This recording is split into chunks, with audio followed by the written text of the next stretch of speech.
Hi all, അസ്സലാമു അലൈക്കും. Welcome back to my channel babies kitchen. ഇന്നത്തെ നമ്മുടെ റെസിപ്പി ബ്രെഡ് പോളയുടെ റെസിപ്പിയാണ്. അതും സിമ്പിൾ ആയിട്ട് ഒരു അരമണിക്കൂറിന്റെ ഉള്ളിൽ നമുക്ക് തയ്യാറാക്കി എടുക്കാവുന്നതേ ഉള്ളൂ. ഈ ഒരു ടേസ്റ്റി ആയിട്ടുള്ള ബ്രെഡ് പോളയുടെ റെസിപ്പി കാണാനും നല്ല അടിപൊളി ലുക്കാണ്, അതുപോലെ തന്നെ കഴിക്കാനും വളരെ സോഫ്റ്റ് ആണ് കേട്ടോ. എല്ലാം അതിന് വൈറ്റിൽ 2 ലെയർ വരുന്ന ഈ ഒരു പോളയെ. അപ്പൊ നമുക്ക് വീഡിയോ ഒന്ന് കണ്ടു നോക്കാം. ലൈക്കും സബ്സ്ക്രൈബും ചെയ്ത് കൂടെ ഒന്ന് സപ്പോർട്ടും കൂടെ ചെയ്തേക്കണേ. അപ്പോൾ അതിനായിട്ട് നമുക്ക് ആദ്യം തന്നെ ഒരു 7 പീസ് ബ്രെഡ് എടുക്കാം. എന്നിട്ട് അതിന്റെ സൈഡൊക്കെ ഒന്ന് നമുക്ക് കട്ട് ചെയ്തെടുക്കാം കേട്ടോ. ഇതിപ്പോ ചെറിയ ബ്രെഡാണ് എടുത്തിട്ടുള്ളത്. വലിയ ബ്രെഡ് ആണെങ്കിൽ ഒരു 5 വരെ എടുത്താൽ മതിയെ. ഇനി ഈ ഒരു ബ്രെഡ് ചെറിയ പീസാക്കിയിട്ട് ബൗളിലേക്ക് ഇട്ട് കൊടുക്കാം.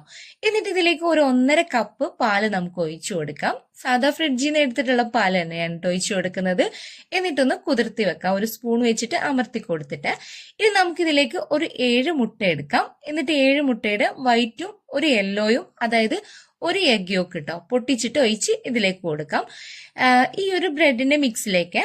അപ്പൊ അതേ ബാക്കിയുള്ള 6 മുട്ടയുടെ യെല്ലോ നമുക്ക് ഇതുപോലെ ഒരു ബൗളിലേക്ക് മാറ്റി വെക്കാം. ഇനി ഈ ബ്രെഡിന്റെ മിക്സിലേക്ക് നമുക്ക് ആവശ്യമുള്ള പഞ്ചസാര ഇട്ട് കൊടുക്കാം കേട്ടോ. ഞാനിവിടെ ഒരു 3 ടേബിൾ സ്പൂൺ ഷുഗറാണ് ഇട്ട് കൊടുക്കുന്നത്.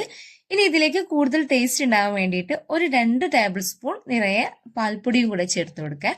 പാൽപ്പൊടി ഓപ്ഷണലാണ്, വേണമെങ്കിൽ മാത്രം ചേർത്ത് കൊടുത്താൽ മതി. ചേർത്താൽ കൂടുതൽ ടേസ്റ്റ് ആയിരിക്കും കേട്ടോ.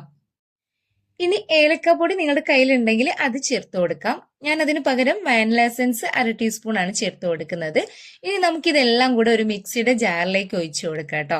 നിങ്ങൾക്ക് ഇതെല്ലാം നേരിട്ട് തന്നെ ജാറിലേക്ക് ഇട്ട് കൊടുത്താൽ മതി. ഞാനിപ്പോ ഇവിടെ നിങ്ങൾക്ക് ക്ലിയർ ആയിട്ട് കാണാൻ വേണ്ടിയിട്ട് ബൗളിലേക്ക് ആക്കി എന്നേ ഉള്ളൂ. ഇനി നമുക്കിതെല്ലാം കൂടെ ഒരു 2 മിനിറ്റ് നന്നായിട്ടൊന്ന് അടിച്ചെടുത്തിട്ട് വരാം.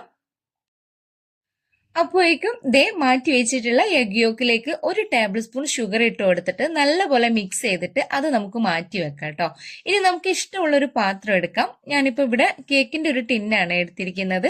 അതിലൊരു ബട്ടർ പേപ്പറും കൂടെ വെച്ച് കൊടുക്കുന്നുണ്ട്. ബട്ടർ പേപ്പർ ഇല്ലെങ്കിലും കുഴപ്പമൊന്നുമില്ല. ഒരു തുള്ളി നെയ്യോ ഓയിലോ തടവിയിട്ട് നേരിട്ട് ഒഴിച്ചു കൊടുത്താലും മതി കേട്ടോ. ഞാനിപ്പോ ഒരു ഇത്തിരി നെയ്യ് ബട്ടർ പേപ്പറിന്റെ മുകളിൽ തടവിയിട്ട് അടിച്ചു വെച്ചിട്ടുള്ള ആ ബാറ്റർ നമുക്ക് ഇതിലേക്ക് ഒഴിച്ചു കൊടുക്കുകയാണ്. അപ്പൊ ബാറ്റർ ഒഴിച്ചു കൊടുത്തതിന് ശേഷം നമുക്കിത് ഇതേതുപോലെ ഒരു സാധാ ചെമ്പിൽ കുറച്ച് വെള്ളം വെച്ച് കൊടുത്തിട്ട് അതിലേക്ക് ഒരു വട്ട് ഇറക്കി വെച്ച് കൊടുത്തിട്ടുണ്ട്. അതിന്റെ മുകളിലായിട്ട് ഈ ഒരു ടിന്നും കൂടെ ഇറക്കി വെച്ച് കൊടുക്കുകയാണ്. എന്നിട്ട് നമുക്കിത് ഒരു 20 മിനിറ്റിന്റെ അടുത്ത് ആവിക്കൊന്ന് സിമ്മിലിട്ടിട്ട് വേവിച്ചെടുക്കാം കേട്ടോ. അപ്പൊ ഒരു 20 മിനിറ്റിന് ശേഷം റെഡി ആയിട്ടുണ്ട്. ഇനി നമുക്ക് ഇതിന്റെ മുകളിലായിട്ട് മിക്സ് ചെയ്ത് വെച്ചിട്ടുണ്ടായിരുന്ന ആ മുട്ടയുടെ മഞ്ഞ ഉണ്ടല്ലോ, അത് നമുക്ക് സെക്കൻഡ് ലെയർ ആയിട്ട് ഇതിന്റെ മുകളിൽ പരത്തി എല്ലായിടത്തേക്കും ആവുന്ന രീതിയിലൊന്ന് ഒഴിച്ചു കൊടുക്കാം കേട്ടോ. എന്നിട്ട് നമുക്ക് വീണ്ടും ഒന്ന് ഒരു 5 മിനിറ്റും കൂടെ അടച്ചു വെച്ചിട്ട് ആവി കയറ്റിയെടുക്കാം. അപ്പോഴേക്കും പോള റെഡി ആയിട്ടുണ്ട്. ഇനി നമുക്കിത് ഒരു പ്ലേറ്റിലേക്ക് മാറ്റാം. അപ്പൊ അടിപൊളി ടേസ്റ്റും സിമ്പിൾ ആയിട്ടും തയ്യാറാക്കി എടുക്കാൻ പറ്റുന്ന ബ്രെഡ് പോള ഇവിടെ റെഡി ആയിട്ടുണ്ട്. ഇനി ചൂടാറിയതിന് ശേഷം നമുക്ക് ഇഷ്ടമുള്ള രീതിയിൽ കട്ട് ചെയ്തെടുക്കാം. അപ്പം വളരെ സോഫ്റ്റ് ആണ് കേട്ടോ ഈ ഒരു ബ്രെഡ് പോള കഴിക്കാൻ. അപ്പോൾ ഈ ഒരു ബ്രെഡ് പോളയുടെ വീഡിയോ ഇഷ്ടപ്പെട്ടിട്ടുണ്ടെങ്കിൽ ലൈക്ക് ചെയ്ത് സപ്പോർട്ട് ചെയ്യാൻ മറക്കരുത് കേട്ടോ.